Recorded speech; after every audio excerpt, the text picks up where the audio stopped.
Welcome to Penrose Learning, where we make understanding easy. You begin by confirming whether the order can be canceled. This saves time and prevents surprise charges.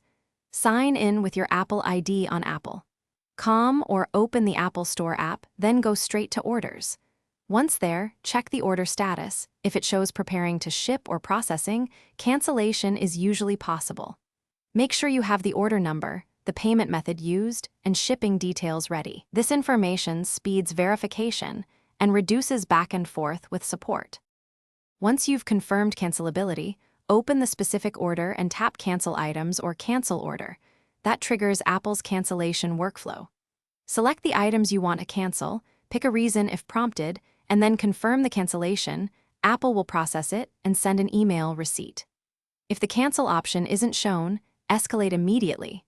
Choose Contact Support or Request Chat in the app or site so an agent can intervene before fulfillment. Make sure to note any confirmation ID you receive for reference. You finish by verifying cancellation and tracking the refund.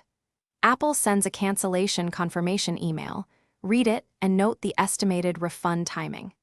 Make sure to monitor the original payment method.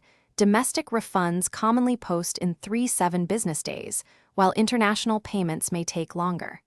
If the refund is delayed or you didn't receive confirmation, contact Apple support with your order number and the cancellation confirmation ID so they can trace the transaction. Keep records.